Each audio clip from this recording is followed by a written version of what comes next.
Hello friends, welcome to you all in my YouTube channel English measure.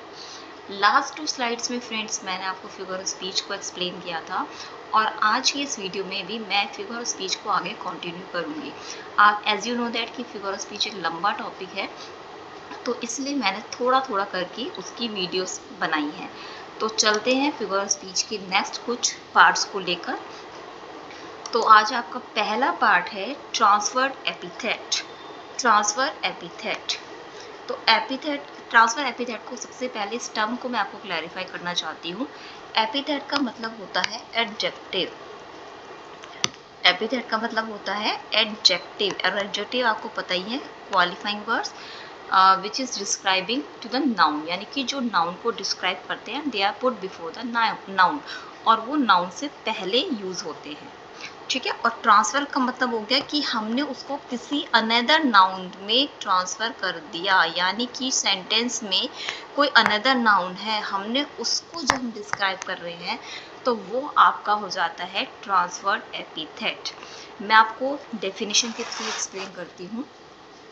Transfer epithet refers to the use of an adjective or a phrase that describe a noun to modify another noun in the sentence, यानी कि sentence में another noun को जो आपको modify करे वो आपका transferred epithet होता है। It is identified by the adjective or phrase that describe the noun in the sentence। अब एग्जाम्पल के थ्रू आपको बेटर समझ में आएगा। फर्स्ट आपका एग्जाम्पल है she has a happy marriage. She has a happy marriage. तो यहाँ पे जो आपका हैप्पी वर्ड है ये आपका एपिथेट है, यानी कि वो आपका एडजेक्टिव है। क्यों एडजेक्टिव है? क्योंकि वो मैरिज को डिस्क्राइब यानी मॉडिफाई कर रहा है। अब यहाँ पे मैरिज क्या है इस सेंटेंस में, वो अनदर नाउन है, क्योंकि मैरिज आपको पता है रिलेशन होता है, एक सोशल कंस्ट्रक्ट होता है, मतलब कि वो कोई पर्सन नहीं है, तो मैरिज हैप्पी नहीं हो सकती है ना। लेकिन यहाँ पे हैप्पी वर्ड मैरिज को ही मॉडिफाई कर रहा है। नेक्स्ट आपका आता है ही पास्ड अ स्लीपलेस नाइट। अब यहाँ पे जो स्लीपलेस आपका वर्ड है वो आपका एपिथेट यानी कि एडजेक्टिव है, क्योंकि वो नाइट को मॉडिफाई कर रहा है। अब स्लीपलेस नाइट नहीं होती, स्लीपलेस कलर की वह रात भर सो नहीं पाया, मतलब वो उसकी जो नाइट थी वो सो नहीं पाया, तो बेसिकली वो ही होता है, लेकिन स्लीपलेस आपका नाइट को मॉडिफाई कर रहा है। ठीक है। तो इसलिए यहाँ पर ये स्लीपलेस आपका वर्ड हो गया एपिथेट यानी कि एडजेक्टिव। नेक्स्ट आपका एग्जाम्पल है दे आर फिल्दी रिच। तो फिल्दी आपका जो वर्ड है यहाँ पर वो एपिथेट है। फिल्दी बेसिकली मीनिंग होता है अनटाइडी, पर यहाँ पर फिल्दी का मतलब वेरी वेरी रिच, कि मतलब बहुत ज़्यादा अमीर है। तो इस रिच को जो फिल्दी वर्ड है वो क्या करता है, वो रिच को मॉडिफाई कर रहा है। ठीक है। जब यानी कि रिच जो है आपका अनदर नाउन है इस सेंटेंस में, जबकि वैसे वो दे को करना चाहिए, रिच कौन है, दे वर्ड यहाँ पे, लेकिन वो मॉडिफाई कर रहा है रिच को। नेक्स्ट आपका एग्जाम्पल है डीप साइलेंस। डीप आपका एपिथेट है और साइलेंस आपका नाउन है। ठीक है। लेकिन डीप जो होता है वो आपका स्विमिंग पूल, ओशियन हो सकता है, साइलेंस डीप नहीं होता है, लेकिन यहाँ पे वो ट्रांसफर एपिथेट की तरह यूज हो रहा है ये टर्म, इसलिए वो यहाँ पे साइलेंस को मॉडिफाई कर रहा है। नेक्स्ट आपका एग्जाम्पल है it is a beautiful river.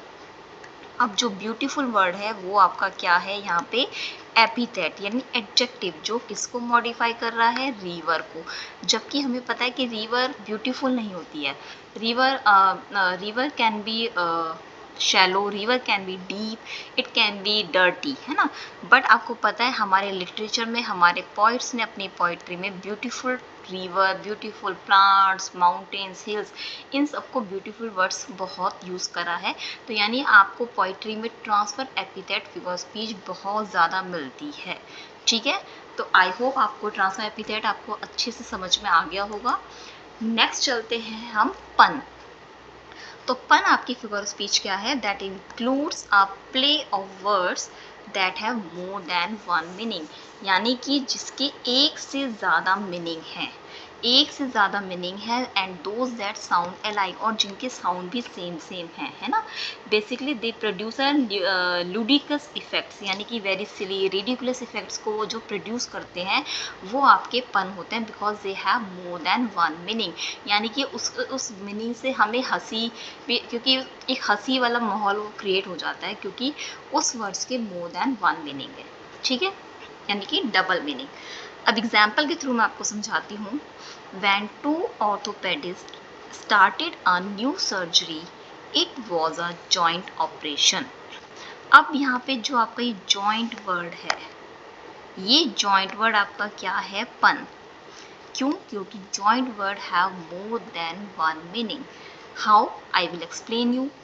अब देखिए इस सेंटेंस में क्या, टू ऑर्थोपेडिस्ट, पहले बता आपको ऑर्थोपेडिस्ट पता होंगे कि ऑर्थोपेडिक डॉक्टर क्या होते हैं, जो बेसिकली आपके बोन, जो आपके फ्रैक्चर वगैरह होते हैं, जॉइंट्स में कोई आपकी प्रॉब्लम आ जाती है तो वो सबके ट्रीटमेंट ऑर्थोपेडिक डॉक्टर्स करते हैं, ठीक है। तो यहाँ पे लिखा गया टू ऑर्थोपेडिक, यानी कि दो orthopaedic doctor started a new surgery, मतलब कि वो कोई सर्जरी को साथ में करने वाले हैं। जब कोई चीज़ हम साथ में मिलकर करते हैं तो भी हम उसको जॉइंट ऑपरेशन बोल देते हैं, क्योंकि दो लोग साथ में मिलकर कर रहे हैं, ठीक है। तो यहाँ पे जॉइंट का मतलब तो क्या हो गया कि दो ऑर्थोपेडिक साथ में मिलकर कर रहे हैं, इसलिए उन्होंने बोला जॉइंट ऑपरेशन। दूसरा जॉइंट का मतलब क्या, आपको मैंने बताया ऑर्थोपेडिक का काम क्या है, बोन्स जॉइंट्स से रिलेटेड कोई भी प्रॉब्लम होती है तो उसका ट्रीटमेंट ऑर्थोपेडिक करते हैं। तो यानी जॉइंट्स, यानी कि आपने देखा एल्बो जो हमारा एक जॉइंट ही होता है, फिंगर्स के जॉइंट्स होते हैं, नीचे आपके एंकल्स के होते हैं जॉइंट, तो इस जॉइंट का मतलब वहाँ से भी आपका सेंस आ रहा है कि इस जॉइंट का मतलब वो ऑर्थोपेडिक का जो काम होता है, जो उनका ट्रीटमेंट होता है उससे रिलेटेड है, और दो ऑर्थोपेडिक कर रहे हैं तो उससे रिलेटेड है। तो इसका मतलब जॉइंट वर्ड यहाँ पे आपका हो गया पन। नेक्स्ट आपका एग्जाम्पल है, pilots have easy access to cloud storage. अब जो आपका यहाँ पे क्लाउड वर्ड है ये आपका पन है। वाई? क्योंकि आपको पता है पायलट्स कौन होते हैं, सबको पता ही है पायलट्स कौन होते हैं, जो कि फ्लाइट्स को उड़ाते हैं, ठीक है, एरोप्लेन्स को उड़ाते हैं। तो आपको पता है पायलट्स का काम क्या है, वो मोस्टली उनका काम है बादलों के बीच रहना, क्योंकि वो एरोप्लेन्स को उड़ाते हैं। तो ये, और क्लाउड आपको पता है एक ड्राइव, एक स्टोरेज ड्राइव है जो आईफोन्स वगैरह यूज़ करते हैं, उसमें क्लाउड होता है, ठीक है।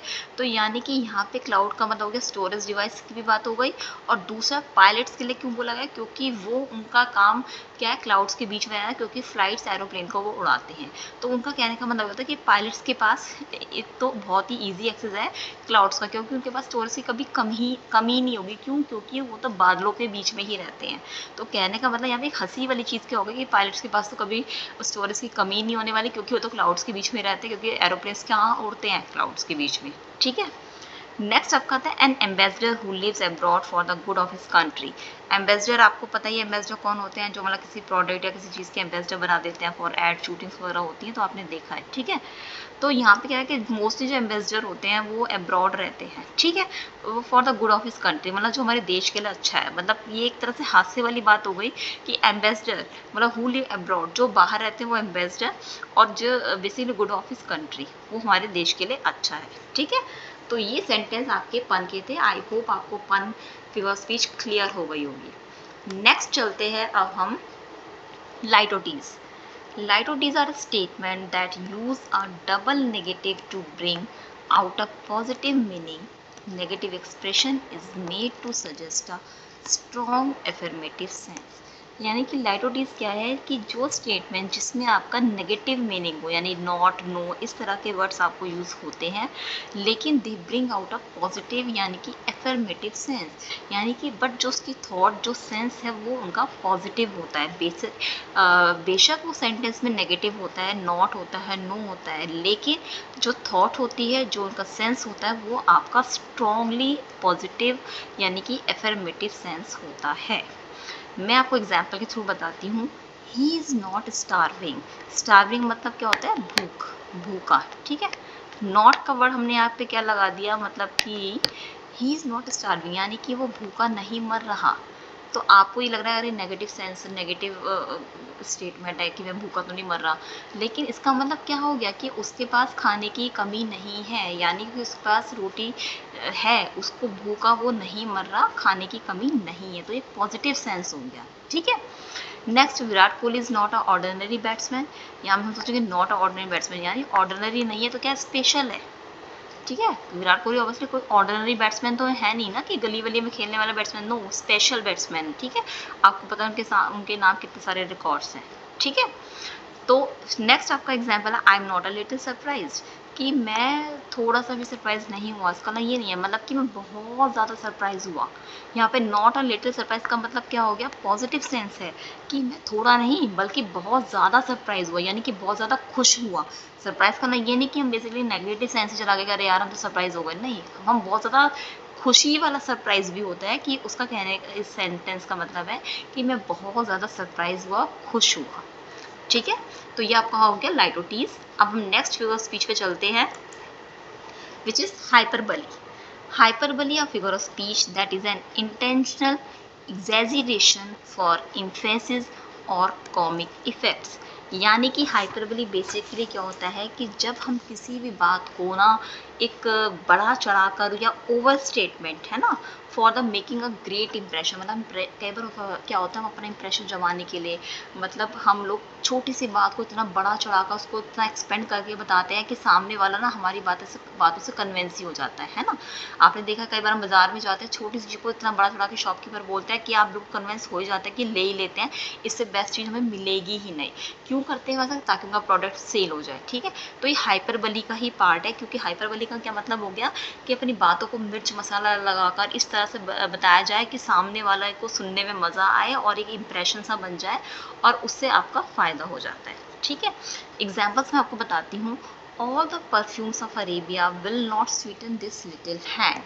अब ये जो आपका एग्जाम्पल है ये शेक्सपियर के प्ले मैकबेथ से लिया गया है, जिसमें कि लेडी मैकबेथ लास्ट में ये लाइन बोलती है बाद में, क्योंकि डिकन के किंग्स का मर्डर हो जाता है तो उनको जो गिल्ट होता है उस गिल्ट के लिए बोलती है कि मतलब उनके हाथों में उनको ये फील होता है कि उनके हाथ जो हैं मतलब वो ब्लड के हैं, मतलब राजा की डेथ हो गई है, मर्डर हो चुका है, तो उनको लगता है कि अरब कंट्रीज़ के परफ्यूम भी उनके लिटिल हैंड्स को मतलब कि मीठा नहीं कर सकते, यानी कि जो उनको गिल्ट है उस गिल्ट को धो नहीं सकते। ब्लड का जो एक गिल्ट है कि अरे वो राजा मर गया है, तो उस चीज़ को वो अरब कंट्रीज़ के परफ्यूम भी नहीं दूर कर सकते।